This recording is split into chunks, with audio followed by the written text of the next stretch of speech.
Let's get to the game that gets things started. Saturday afternoon in Kansas City.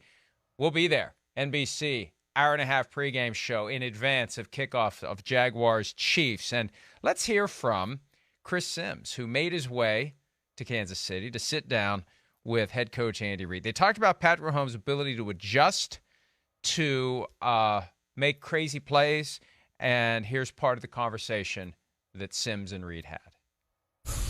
The adjustments he's made to his game this year, I mean, just for a guy, I used to play a little bit and watching it, or last year there was the, leaving the pocket, maybe too aggressive at times, looking for the big play. Just what you've seen this year, are you kind of amazed how he can kind of just flip a switch and then play it by the book maybe more to a degree? Yeah, well, he's found the value in checkdowns. So if it's not there, I can work down. You'd rather have that than a guy that works down to up, because you're going to get a lot of downs, and that it's hard to score in this league. So if you can have a guy that's willing to take it from the top down on his check, and willing to check it down, then you can normally put some things together there. Well, it's hard to score, but then you guys do snow globe and all this crazy stuff. And again, I know you've talked about this before, but just kind of talk about the jump-off point of as far as how those things materialize, during the season. Yeah, again, those come from everybody. They do, really. Yeah, and nobody claims them. That's what's so cool about it. They'll throw an idea out, and then it'll evolve from there. And it's not to embarrass the other team. We're doing it to have something different in this league. That you can score with. Sure, that's create an advantage. Yeah. Right. And so that's why we do it. And then who's to say something's impossible to do? If you can just kind of think that way, within the realm of things, let's try it. Let's try it and see what's possible.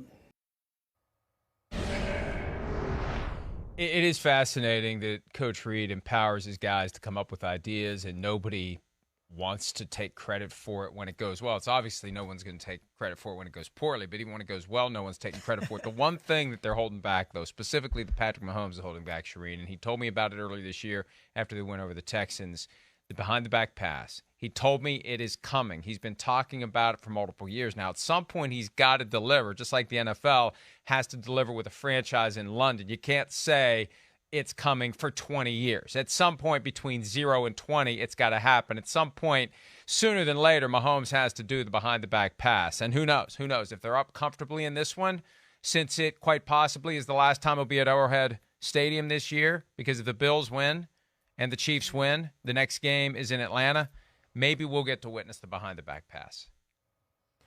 Mike, have we ever seen anybody like Patrick Mahomes? I can't think, as long as you and I have watched this game dating back to the 1970s, I just can't remember anybody quite like Patrick Mahomes who could do so many unique things. It's almost like a point guard, I think, in basketball who does all this stuff, the no-look passes and everything else. But I just can't think of anyone else we've ever seen. To me, he's just so unique in what he does. Special.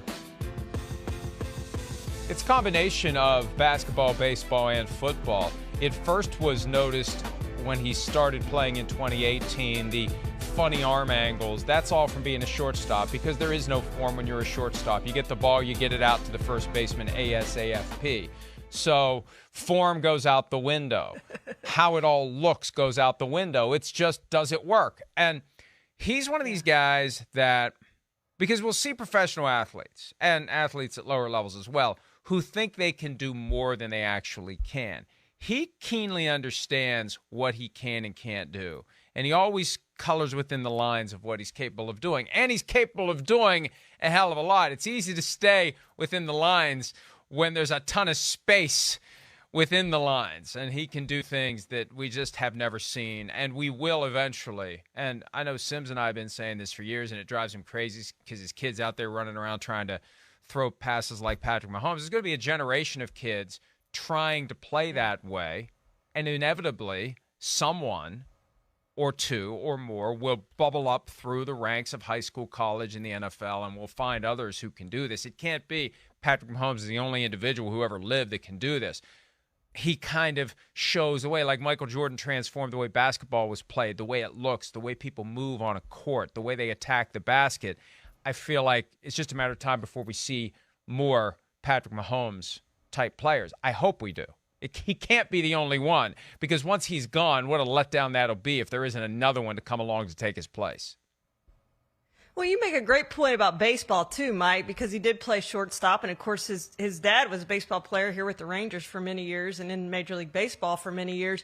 But I think kids today, they don't play as many 2 sports, 3 sports, and I think that's important. And I think his baseball does help him playing football, and that does pay off. Like you said, at shortstop, you just got to get the ball out and get it to first base, however you have to do that, and there are the different arm angles that you use. So I think that's important too for these kids to play some other sports, and I think it shows in football when they have played other sports, when they have been a point guard, when they have played some shortstop and done some other things. I do think that translates over, and I think it has with Patrick Mahomes.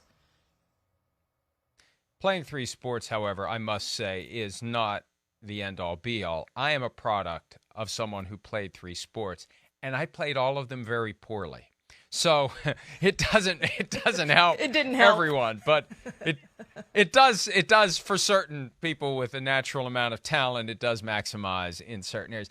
I can remember, Charean, transitioning from basketball season to baseball season and having in my head I should be dribbling while I'm out running around on a baseball field.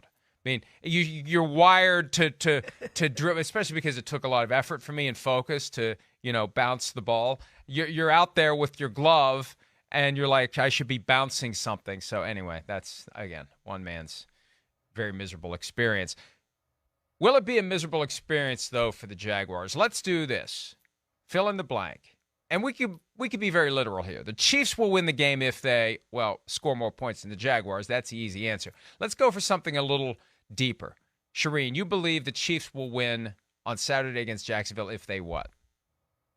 If they simply don't beat themselves, Mike. I mean, Patrick Mahomes is 4-0 in the divisional round. That hasn't been hard for them to win in the divisional round. They're the better team in this, obviously. I don't think anybody would argue that, not even Jaguars fans.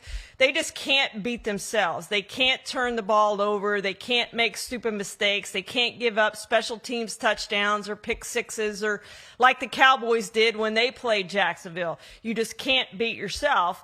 And if they don't beat themselves, I just don't know how Jacksonville is going to win this game. I just think they need a lot of help to win this one. If the Chiefs just show up and are themselves, coming off a bye week, I think they win this and win this pretty easily. Yeah, similarly, I'll say if they remain patient. We saw it in the wild card round last year against the Steelers where they were down, because I picked Pittsburgh to win that game. Everybody thought I was nuts, and the Steelers were up. There was a fumble return for a touchdown, but they didn't freak out. They didn't panic, and the Chiefs ultimately obliterated the Steelers as they were supposed to do. But then what happened? They got impatient late in the first half in the AFC Championship against the Bengals. They didn't score a touchdown when they should have. They left the door open for the Bengals to come back and win the game. So they just have to remain patient in all things, in all phases of the game. If the Jaguars would happen to get a quick touchdown, don't freak out. Don't feel like your season is flashing before your eyes. We've seen many 1 seeds over the years. I think under that weight of that pressure of having a great regular season that gave them the coveted 1 seed, in comes an upstart that catches them with an uppercut when they weren't ready for it. And the next thing you know, they're in a game, and they're wondering what the hell's going on. And before you know it, they're out. We've seen it. We know that it's out there. It's capable of occurring. The Chiefs need to be ready for it. They need to weather that. They need to stay patient, because at the end of the day, if they can run their offense, they will emerge with, again, to literally answer the question, they will win if they score more points than the Jaguars. Let's flip it around to the Jaguars. The Jaguars will win this game if they what, Charean? I think if Trevor Lawrence plays an error-free football game and can get the ball down the field, and I think that's something they can do if they protect him. Jacksonville was 10th in passing, and Kansas City is 18th against the pass during the regular season. So if he error-free football like he did in the second half of last week's game, I do think they can keep up with the Chiefs, but it's going to be keeping up with the Chiefs, and I do think they're going to have some breaks go their way. But if he can play some error-free football They can get the ball down the field. They can score the points. When you get in the red zone, those have got to field goals because you're going to have to score, I think, a lot of points in this game to hang with the Chiefs and to beat the Chiefs. But that's the way to do it. And they're going to have to take some chances, be aggressive, go for it on fourth down, maybe do some things that you wouldn't ordinarily do. You're playing with house money. Nobody expects you to win. Nobody expects you to be close. Go out, be free, play free, and maybe they have a chance, Mike. We've seen stranger things happen in this game. My answer is similar to yours, but a phrase that I really liked, it doesn't get used enough. They will win if they throw caution to the wind. I'm still not quite sure what it means to throw caution to the wind, but you need to be crazy. You need to be different. You need to be selectively aggressive. You need to be willing to do things that aren't conventional. And we know Doug Peterson, one of the coaches at the forefront of the analytics revolution, going for two unpredictably. See, the issue I always have with Brandon Staley, he's not unpredictable in going for two. He's too predictable. You need to be unpredictable, and that's what the Jaguars need to do. Unpredictable things. They started the game when they played in the regular season with an onside kick. Now, it would be incredibly unpredictable if they would do it again. They're never going to see it coming the second time around, right? But that's the kind of stuff that they're going to need to do. And you need to do it well. You can't just be reckless. When you throw caution to the wind, you better be ready to catch it when it swings back at your face. That's going to be the key. And you just have to go for it. This is an opportunity that comes rarely, especially for the Jaguars. It's been 5 years since they were in position to play for a berth in the conference championship. No one expected it from them this year. They started 3-7, a stat that I wasn't aware of, hadn't really thought about it. They're the first team to ever win a playoff game after starting the year 3-7. I remember the Washington franchise getting there in Robert Griffin's first season after starting 3-7, I believe. They actually won it.